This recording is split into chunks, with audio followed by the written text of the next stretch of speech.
예, 이어지는 동영상입니다. 이 앞의 동영상은 지금 위에 링크로 표시되는 이것입니다. 아직 안 보신 분은 앞의 동영상을 먼저 보시고 보시면 되겠습니다. 마음병이 있는 분들뿐 아니라 보통의 사람들도 자주 하는 이야기 중에 하나가 바로 아는데 안 돼요입니다. 흔하게 쓰이는 아는데 안 돼요라는 말이 가지는 의미와 그 이면의 뜻을 잘 이해할 수 있으면 아는 대로 할 수 있는 사람이 되는 기본을 갖출 수 있습니다. 직설적으로 말하면 아는 것은 3살 먹은 어린이도 할 수 있는 일입니다. 하지만 그 아는 것을 실천하는 일은 90 먹은 노인조차도 어려울 수 있습니다. 아는 것과 그것을 실천할 수 있는 것은 다른 문제입니다. 안다고 아는 대로 다 실천할 수 있는 것은 아니라는 뜻입니다. 한 걸음 더 들어가 말씀드리면 아는 대로 실천하는 사람에 있어서도 하기 싫은 마음은 많지만 그것을 해야 하니까 억지로 하는 사람도 있고 그것을 하는 것이 너무나 당연한 일이라서 마음에 그것의 실천에 대해 아무런 의심과 의문 갈등이 일어나지 않으면서 자연스럽게 실천하는 사람도 있습니다.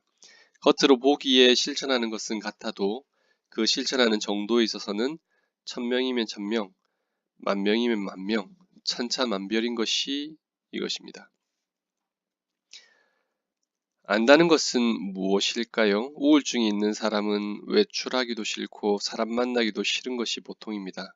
그런 분들에게 우울증과 같은 병이 있을수록 바깥에 나가서 햇볕도 쐬고 사람도 만나고 해야 몸도 좋아지고 기분 전환도 되고 좋아요 라고 말씀드리면 알고 있어요. 알고는 있지만 그게 잘 안 돼요 라고 말합니다. 이처럼 비록 실천은 못하지만 무엇이 옳고 그른지 직관적으로 아는 이것은 누구나가 가지고 있는 본성의 바른 분별에서 비롯됩니다.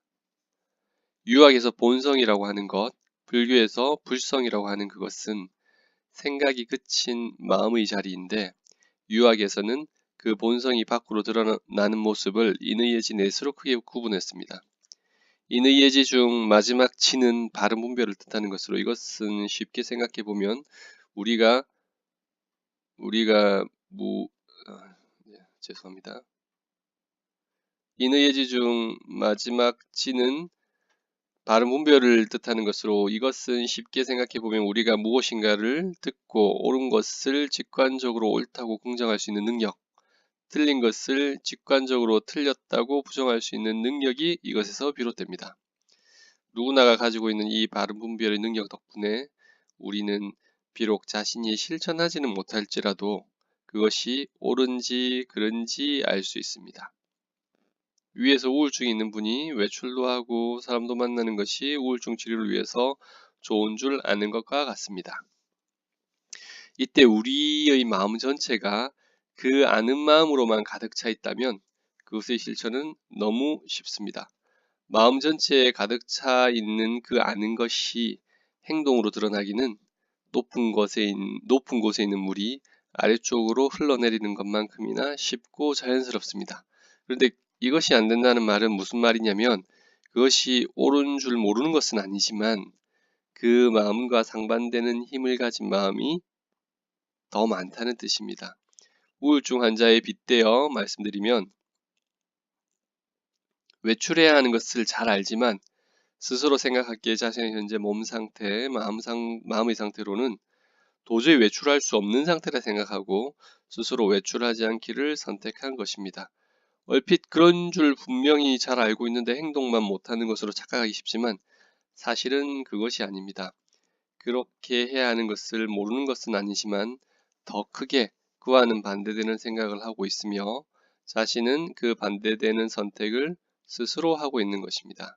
여기서 잠시 아까 핵심 개념, 기본 개념 중에서 핵심 개념 중에서 성의, 정심, 수신에서 몸으로 드러났다면 반드시 그 이전에 마음에, 심에 그것이 있었다는 말이며 마음으로 그것이 드러났다면 반드시 그 이전에 생각의 토양이로서 그러한 생각을 일으킬 만한 생각의 토양을 가지고 있다고 볼 수 있습니다. 그래서 다시 돌아와서 여기서의 습은 보통은 배운 것을 반복해서 익힌다 정도로 해석해 버리지만 마음치료, 정신치료의 관점에서 설명하자면 어떻게 하는 것이 옳은지 배운 뒤에 그 배운 것이 옳고 실천할 만한 것이라는 것에 동의가 되면 그 당연한 것을 자연스럽게 실천해낼 수 있을 정도로 익혀나가는 것을 의미합니다. 머리로 하는 공부에 있어서도 학과습은 구분되지만 몸으로 익히는 일, 예를 들자면 운동을 배우는 것, 기술을 배우는 것은 학과습이 더 분명하게 구별됩니다. 수영하는 방법을 학한다, 배운다 하는 것은 수영하는 사람을 보고 배우든지 책을 보고 배우든지 동영상을 보고 배우는 것을 말합니다. 그리고 습한다는 것은 그 배운 것을 토대로 스스로 직접 물에 들어가서 실제 그것을 해보면서 수영을 할 수 있게 되는 것, 하게 되어지는 것을 말합니다. 습의 완성은 입으로 나 수영할 수 있다, 나 수영 배웠다고 말하는 것이 아니라 물에서 직접 수영을 할 수 있는 것입니다. 그래서 배운 뒤 그것을 할 수 없으면 아직 습이 안 된 것입니다. 할 수 있어야 습이 된 것입니다. 마음병에 있어서는 해야 하는 것을 실천하는 과정에서 그것을 하기 힘든 상황을 자주 만나게 됩니다. 아까 우울증 환자가 외출하려고 하는데 잘 안 되는 것 같죠. 각각의 증상이 다르므로 다른 증상에 다른 해석이 필요한데 대략적으로 말씀드리면 하려고 하지만 잘 안 된다는 것은 하려고 하는 그것이 누구나 마음만 먹으면 할 수 있는 일이라면, 즉 100톤 트럭을 드는 일이라든지 24층 아파트를 뛰어넘는 일과 같이 물리적으로 불가능한 일이 아니라면 심리적인 저항이 있기 때문에 실천이 안 된다고 보면 됩니다. 심리적인 저항이라는 것은 해야 하는 그것과는 상반되는 자신이 스스로 의도를 가지고 하는 생각으로 한편으로는 그렇게 해야 하는 것을 알면서도 다른 한편으로는 그것을 하기 싫은 모순적인 자신의 마음입니다. 마음치료, 정신치료의 과정에서는 이러한 모순적인 자기 마음을 드러내는 일이 무척 중요합니다. 보통은 바른 분별을 하는 자신의 마음만 인식하기 쉽습니다. 아는데 안 돼요를 말하는 마음은 그렇습니다. 하지만 변화를 위해서는 거부하고 있는 자기 생각을 읽어내고 그 이면에 그러한 사건, 일을 만나기 전부터 자신에게 있어 왔던 생각의 토양에 대한 성찰을 하면서 모순적인 자신의 마음을 드러내는 일을 해나가야 합니다. 지금까지 그러한 자신의 모순이 고쳐지지 않았던 것은 그것이 자신에게 있다는 것을 잘 몰랐기 때문일 수 있습니다. 있는 줄 모르면 고칠 수 있는 가능성이 없습니다. 하지만 자신에게 그것이 있다는 것을 알면 그것이 모순적일수록 부끄러워지면 더 이상 가지고 있기 힘듭니다. 자신의 의도에 따라 그것을 하고 있다는 것이 분명해지면 자신의 의도에 따라 그것을 하지 않는 것이 가능합니다. 알면서도 그만둘 수 없어요라는 말은 모순입니다. 저를 돌아보아도, 그리고 그렇게 하면 안 되는 줄 알면서도 그런 행동을 하는 강박증으로 진단받은 환자분들과 이야기를 해보아도 행동의 순간에는 분명하게 자신의 선택에 따라서 그 행동을 해왔다는 것을 알 수 있습니다. 이것을 운전에 비유하자면 이렇습니다. 정면을 보고 차를 운전하는 사람이 속도계를 보니 제한속도인 60을 넘어서 80에 가깝습니다. 자신도 모르는 사이 도로에 차도 없고 하다 보니 속도가 제한속도를 넘어섰습니다. 속도계에 찍힌 과속을 눈으로 확인했다면 그가 제한속도를 지켜야 한다고 생각하는 사람이라면 속도를 줄입니다. 만약 제한속도 이상을 확인했는데도 속도를 줄이지 않고 있다면 운전자의 마음에 과속을 허락하는 마음이 있다고 보는 것이 현실적입니다. 여기 있는 습이라는 하나의 글자로 설명이 많이 길어졌는데 그냥 공부를 반복해서 하는 것이 아니라 그것을 능하게 할 수 있는 상태로 되는 것이 습이라는 것을 알아두셨으면 합니다. 이때 중요한 것은 모순적인 자기 마음을 드러내는 일입니다. 이것은 무의식의 의식화와도 통하는 이야기입니다. 아는 것과 할 수 있는 것은 다르며 습이라는 것은 배운 뒤 그 배운 것을 할 수 있는 상태로 되기까지를 말합니다. 그렇게 할 수 있게 되면 자연히 기쁨이 느껴질 수밖에 없습니다. 다음 설명은 파란색으로 된 때 시자입니다. 여기서는 때때로가 아니라 늘입니다. 특히 마음치료, 정신치료적인 관점에서는 그러합니다. 모든 습관은 큰 힘을 가지고 있습니다. 습관이라는 것 자체가 자신이 반복함으로써 무의식적으로도 반복을 하게 된 것을 말합니다. 이미 만들어진 습관이 좋은 습관이라면 상관없지만 나쁜 습관이라면 그것을 넘어서는 것이 결코 만만치가 않습니다. 만만치는 않지만 넘어설 수는 있습니다. 다른 글에서 또 다시 이야기를 하도록 하죠. 마지막 글자는 말씀 설자로 알고 있지만 여기서는 기쁠 열자로 읽힙니다. 뜻이 여러 가지가 있는데 그 중에서 기쁠 열자로 읽힙니다. 자신이 잘못 알고 있던 것을 배워서 바로 알게 되고 그것을 몸에 익혀서 체득하게 되면 할 수 있게 되면 바로 제대로 할 수 있게 되면 자연히 기쁨이 올라옵니다. 수영을 못하던 사람이 어느 날 물을 가르는 느낌을 알게 될 때, 자전거를 못하던 사람이 어느 날 누가 잡아주지 않아도 균형을 잡고 자전거를 혼자서 탈 수 있게 될 때, 용납할 수 없던 것을 용납할 수 있게 될 때 어찌 기쁘지 않겠습니까? 역으로 기쁘지 않다면 아직은 미진함이 있다고 볼 수 있습니다. 여기서 각각의 한자의 사전적인 의미를 보고 넘어가겠습니다. 네이버 사전입니다. 학은 배우다는 의미지만 여기 4번에 모방하다의 의미를 생각해 보면 좋겠습니다. 동양 고전을 읽어보면 인격의 극점에 있는 분들의 모습이 때로 나오는데 그분들과 똑같은 마음은 안 되지만 그것을 모방해 본다는 느낌으로 생활 속에서 연습해 나가는 것은 의미가 있습니다. 다음 때시자입니다.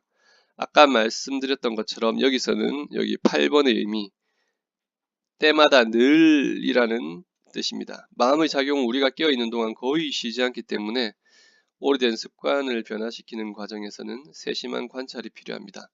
자신의 치우친 마음의 습관을 관찰해서 알아차렸다고 해도 애써서 그 마음을 경계하고 멀리할 때는 자제가 되지만 잠시 정신을 놓으면 습관적인 그 마음이 다시 마음의 중심을 차지하는 경우가 적지 않습니다.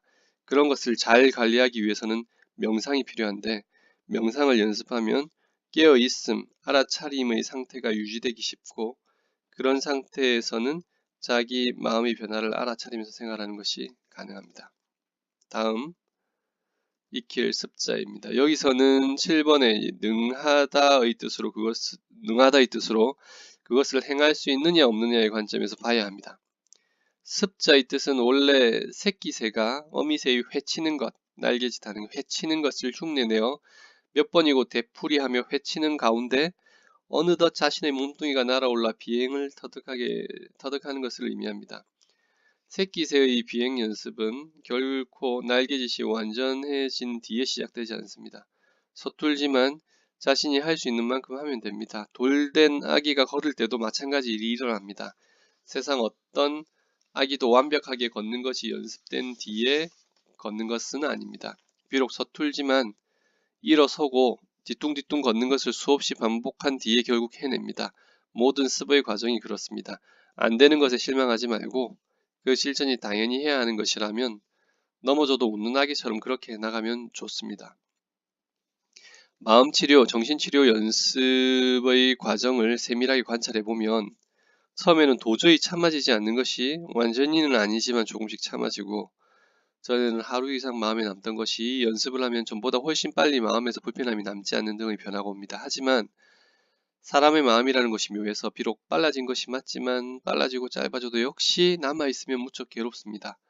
물론 그것을 괴롭게 여겨서 완전하게 변화되는 것을 목표로 하되 과거보다 변화된 자신의 모습에 대해서는 스스로도 칭찬하여 자신감을 갖도록 하는 것이 좋겠습니다.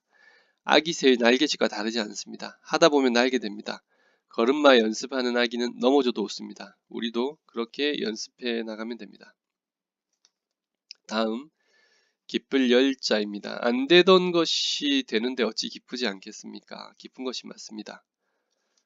여기 말씀 설자가 지금은 많이 쓰이지만 예전에는 이제 기쁠 열자로 많이 쓰였던 것 같습니다. 그래서 지금은 기쁠 열자가 따로 있죠. 하지만 여기서는 여기 있는 그 기쁠 열자의 의미로 읽으시면 됩니다.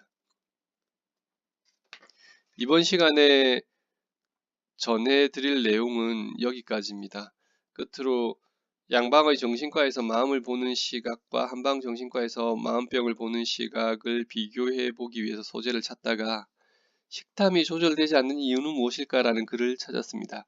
요즘의 정신건강의학과에서는 양방의 정신건강의학과에서는 기사에서처럼 여기 그 형광펜 색깔을 표시해 놓는데요. 신경생리학적인 이유를 1번으로 꼽습니다. 신경생리학적인 이유라는 것은 호르몬, 신경전달 물질의 변화 이상으로 현상을 설명하는 것을 말합니다. 그것을 1번 이유로 여기기 때문에 자연의 치료도 신경전달 물질을 변화시키는 쪽으로 방향을 정합니다. 하지만 한의학적인 견해는 과는 다릅니다. 신경전달 물질의 변화가 감정적인 변화를 만들어내는 것이 맞다면 단순히 부족한 신경전달 물질을 보충해주거나 심리적인 편안함을 일으키는 신경전달 물질이 오래 남도록 만드는 것 이전에 왜 그러한 신경전달 물질의 변화가 생겼는지를 생각해 보아야 한다고 봅니다. 신경전달 물질의 변화가 생긴 이유를 살펴보지 않고 특정한 신경전달 물질을 보충하거나 오래 머무르는 것을 주된 치료로 삼는다면 제방의 구멍난 틈을 보지 못한 채 넘쳐나는 물만 계속 퍼내는 것과 차이가 없지 않을까 하는 생각입니다. 그래서 필요할 때는 하더라도 근본적인 치료는 근본적인 치료대로 해나가야 된다고 봅니다. 다시 한방정신과의 핵심 개념으로 돌아왔습니다. 각자가 가진 생각의 토양, 의의가 있습니다. 의의가 있습니다. 그것이 사건, 사고를 만났을 때 서로 다른 생각과 감정, 심으로 드러나고 안에 있던 생각과 감정은 겉으로 신체적으로 표현되고자 합니다. 그것이 신이죠. 생각의 토양이 최상의 건강함을 가질 때 성의라고 하고 마음병, 정신병의 근본 치료는 성의가 되면 끝납니다. 그리고 성의를 위해서 경물 지지를 하게 됩니다. 오늘은 노노의 하기시습지를 가지고 경물을 해보았습니다. 성의라는 것은 여기 성의, 생각의 토양이 최고의 건강함을 유지하는 성의는 결국 음양관, 여기 핵심 개념이 음양관을 체득하는 것입니다. 음양관에 대해서는 세옹심화의 이야기를 다시 한번 또 올려보시고요. 이 동영상을 처음 보시는 분은 한방정신과 기본 개념을 설명한 4개의 동영상을 먼저 참고하시면 이해에 도움될 것입니다. 그럼 다음에 다른 영상으로 뵙겠습니다. 이상 마음편 한의원 원장 정윤호였습니다. 감사합니다.